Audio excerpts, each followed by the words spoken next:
Let me ask you, which is the longest river in the world? The Nile in Africa. Bingo! 3 rivers in our country are listed on the top 10 longest rivers in the world. Do you know which rivers they are?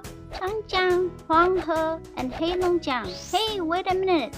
You talk a lot about rivers. Are we going to talk about rivers in this series? Yes, the rivers in our country can be classified into endorheic and exorheic. Endorheic rivers are those that do not run into the ocean, but into the inland lakes or disappear in the desert. Exorheic rivers are those that run into the ocean. Hey, most of the rivers in our country flows from west to east. That's because our topography descends from west to east. As water flows from high to low, most of the rivers flow from west to east. Let me introduce the 3 well-known rivers to you. The first one is... This river is so long. Is this Changjiang? Correct! This is the longest river in our country, which also ranks 3rd in the world. Changjiang originates in the Gelandangdong Peak in the Qinghai Tibet Plateau. It runs through more than 6,000 kilometers and reaches the East China Sea through Shanghai. It passes through different geographical landscapes. Oh, you finished traveling around Changjiang already? Of course, it didn't take me long. Have you seen any special scenery? Wow! I realized that part of Changjiang is surrounded by high mountains. The scenery is spectacular.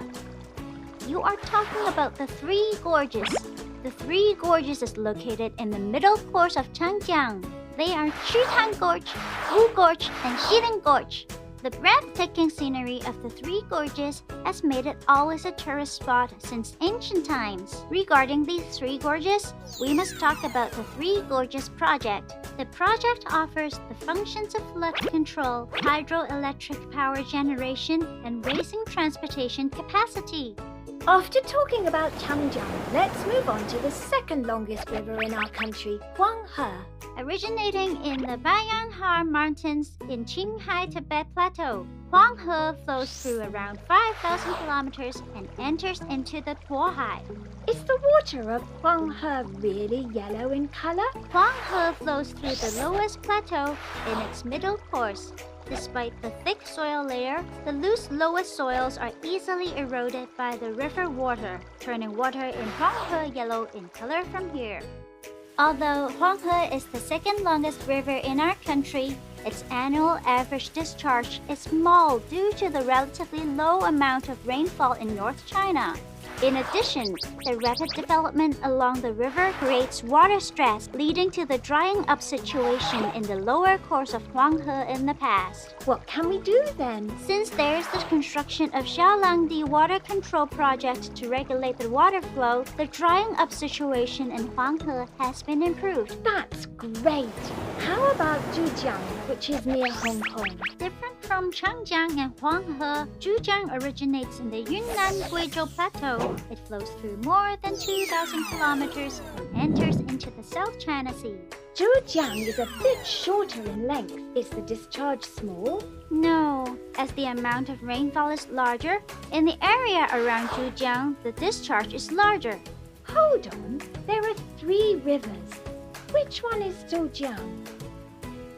Zhujiang is made up of 3 main tributaries, namely Xijiang, Dongjiang, and Beijiang. Xijiang is the main stream of Zhujiang. However, Dongjiang has a close relationship with us. Why? Because much of our fresh water comes from Dongjiang. Oh, so without Dongjiang water, we wouldn't have enough water. Water is a precious resource, so we need to ensure water resources can be used wisely and treasured so as to safeguard our country's resource security. We need to know where our water comes from and be grateful for that.